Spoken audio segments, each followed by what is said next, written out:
12:00. Nandito na ako sa San Mateo, Rizal.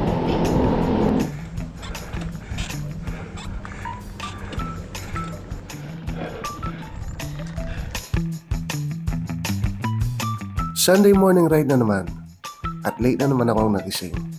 Kaya ang ride na supposedly umaga ay naging after lunch ride. Ngayong hapon ay susubukin ko umahon sa Timberland Heights ng San Mateo, Rizal. Siyempre, gamit pa rin itong fat bike. At kung hindi ka pa nakakarating sa Timberland, panoorin mo ang video na to. Mag-like, comment at subscribe ka na rin sa aking munting channel. Bali, 3 beses ko na itong pagpunta sa Timberland. At ang naunang 2 attempt ko sa pag-ahon doon ay hindi naging madali. In short, budol. At fat bike din ang ginamit ko nung time na yun. Well, wala naman akong no choice dahil wala naman akong MTB o road bike. Kaya ang ending, panay tukod, tukod, tukod. Kaya masasabi ko rin na rest back ang solo ride na to. Started, 1:58. Nandito na ako sa Timberland. Pero nakikita niya yung shotgun. Ano nga bang mas mahirap pangunin? Rival ba o Timberland?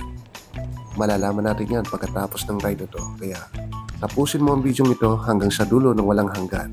Eka, December Avenue ba yun? Kaya nga po, susubukan kong umahon. Siyempre, gamit pa rin itong fat bike ko. Bali ito ay 3 beses na pupunta ako sa Timberland. Dapat ka dito umaga ako pupunta rito. Kaso tinanghali na naman ako ng gising. Kaya nag-decide na lang ako na pumunta rito ng after lunch. Sa umpisa ng pag-ahon ko sa Timberland, relax-relax lang muna ang pedalan. Dahan-dahan lang kada pedal at para hindi rin kapusin. Samahan na rin ng konting dasal na sana huwag pulikatin. At kung sakaling man tumukod, hindi susuko. Ala Robin Padilla. Hindi madali ang padyakang ito. Ang Timberland ay may habang 2 kilometro mula sa baba hanggang sa gate. Idagdag mo pang napakakunat itong ahon na sadyang magpapahirap sa mga binti mo. Isa rin sa notorious na accident-prone area ang sementadong daan na to. At marami-rami na rin ang naksidenteng bikers dito. Kaya naman laging may nakabang na ambulansya sa lugar na ito. Lalo na tuwing araw ng Sabado at Linggo. Kapag mga ganong araw sadyang dagsa ang mga taong nagbabike at nagja-jogging dito. Bukod pa dyan ang mga dumadaang sasakyan. Kung di ka sanay may ilang kahapong pumipidal. Kaya ingat-ingat rin sa pamimisikleta.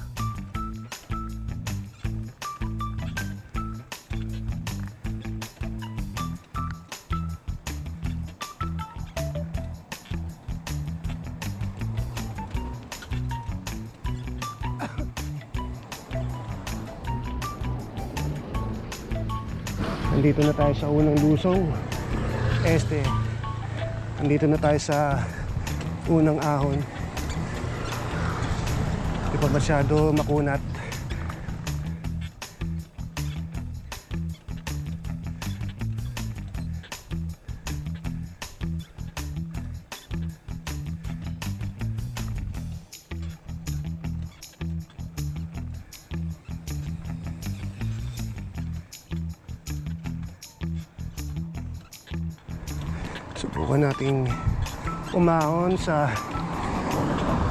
Subukan nating umahon dito sa Timberland.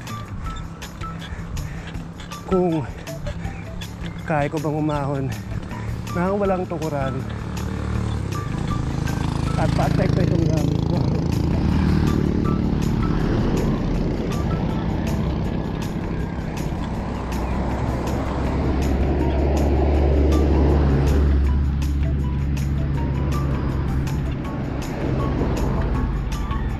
Talaga hindi kaya, sorry na lang.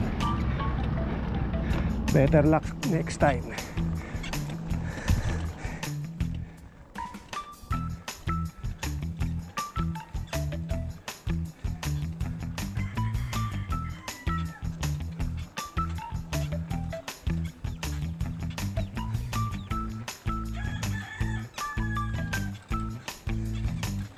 May mga tindahan nga rin pala dito sa umpisa ng ahon. Kapag napadaan kayo sa spot na to, abay huwag kayo hihinto. Bitag yan. Pag bumili ka, tukod ka. Tukod. As in. At baka tamarin ka na lang bigla.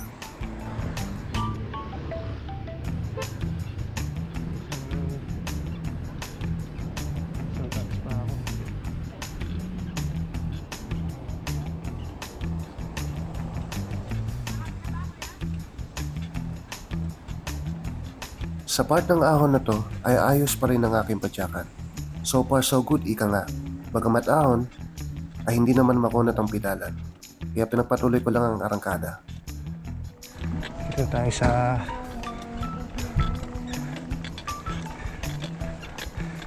ikalawang ahon.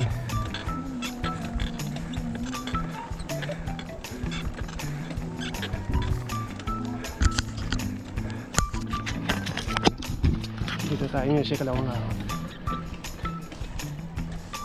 Hello. Oops.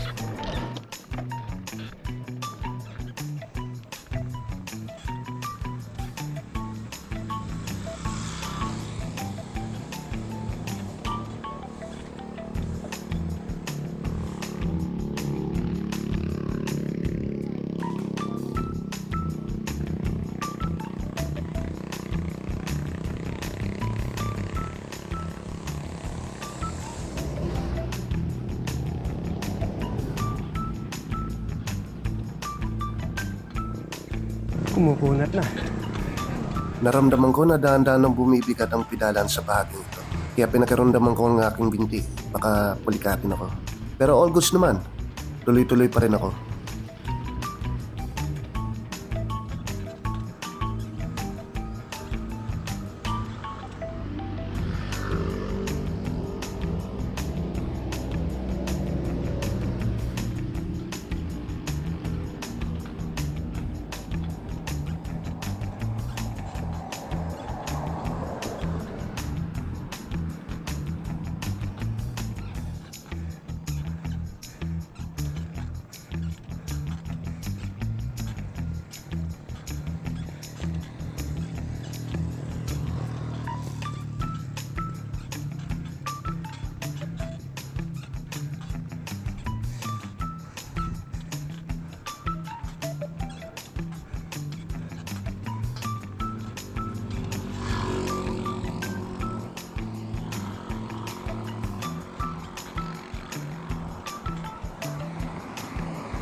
Nakarating na ako sa bahaging ito.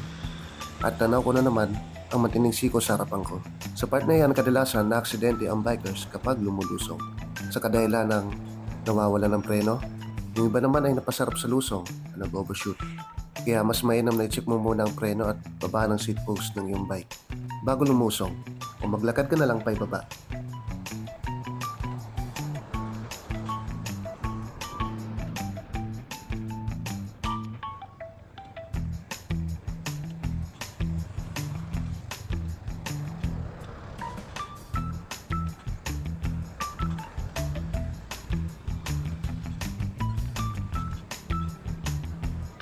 Dito na magsisimula ang kalbaryo sa ahon na to. Para sa akin, ito ng pinakamahirap na bahagi ng Timberland. Napakakunat ng kurbadang ito. Kadalasan dito nagpapahinga o di naman nagtutulak ang mga bikers. Dito rin madalas nag-overshoot kaya May mga nakahandang safety net bilang panalo. Dito rin ako napapahinto tuwing aahon. Pero ngayon mukhang hindi mangyayari yon. Pabigat man sa pidalan, tinis ko na lang. Makakalagpas din basta konting tiyaga lang at huwag maging mainipin.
Nalagpasan ko matinding ahon sa kurbada. Padiretsyong ahon naman ang kasunod at nag-uumpisa na akong hingalin nang bumigat palalo ang pidalan. Sagad na rin ang giring ko at halatang nag-i-struggle na ako.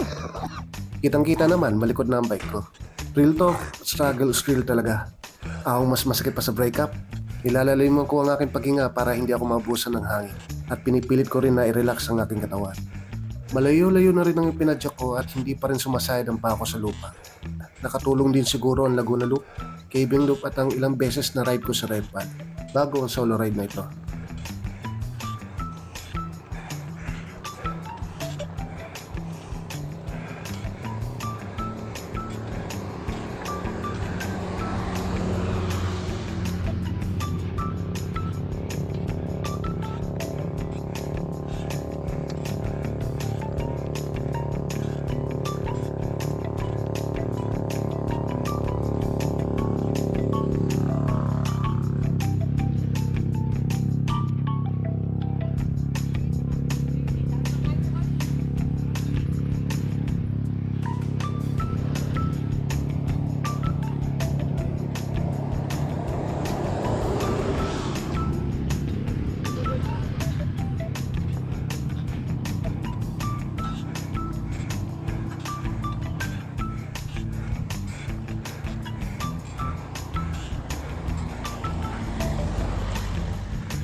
Sumasakit na ang aking binti sa kakapidal. Napilitan na ako magrani para mawala ang pressure sa aking mga paa. Sa praang ito nakaka-recover kahit papano at hindi mabigat ang padyakan. Paulit-ulit ko itong ginawa habang umaahon. Sinasabayan ko na rin ng malalim na paghinga. Baka sa hangin naman ako kapusin, mahirap na. Baka bigla pa ako mag-blackout sa daan. Kaya mas maiging practice ang breathing technique kapag umaahon. Importante ito kapag mahilig ka pumunta sa matatarik na daan. Isang senyales na kinakapos ka na sa hangin ay kapag sumasakit na ang ulo mo. O di naman kaya ay sumasakit ang tagiliran mo na parang may sumusuntok sa iyong bodega. At ugaliin mo din uminom ng tubig tuwing nagbabike.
Nagalagpas na tayo sa matinding ahon na yun.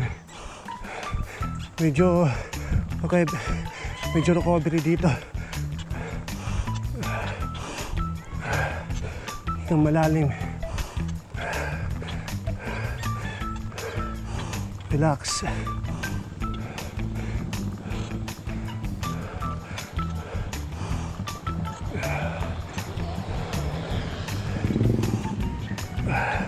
Sinamantala ko ang pagkakataon habang nasa Goldilocks stage pa ako ng Timberland. Lumanghap ng sariwang hangin ng ilang ulit at uminom ng maraming tubig. May 200 meters na ahon pa hanggang sa gate ng Timberland. Pero hindi na ito kasing tarik gaya ng mga dinaanan ko kanina.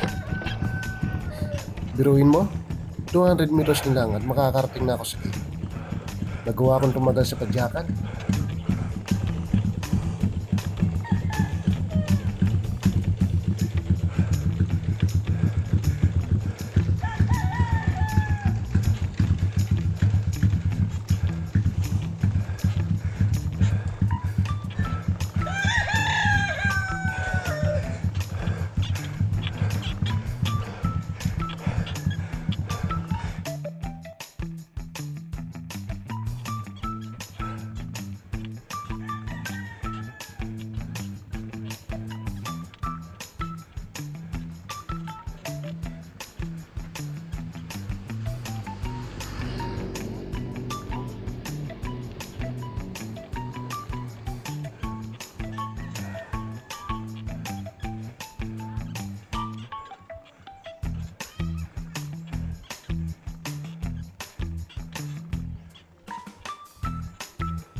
Success. Nakahon tayo ng Timberland. Walang tukod. Gamit yung fat bike.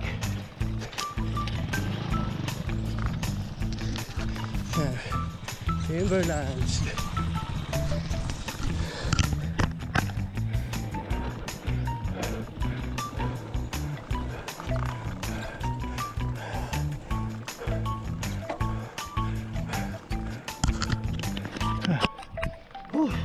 Kala ko bibigay tuhod ko rin. Ang kunat nung ahon doon sa may gatlong kurbada.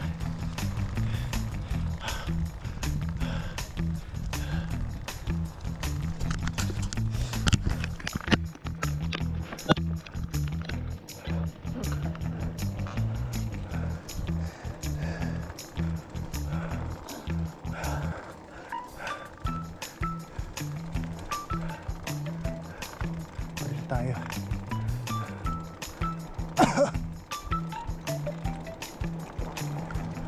At sa wakas, nagawa kong makahon sa Timberland na walang tukod-tukod. At syempre, gamit ang fat bike. Ano nga bang mas mahirap pangunin? Redpal ba o Timberland? Para sa akin Redpal pa rin ang sakalam. Dito ko natatapusin ang aking bike video at itong kwentong bike ride ng isang soloklista.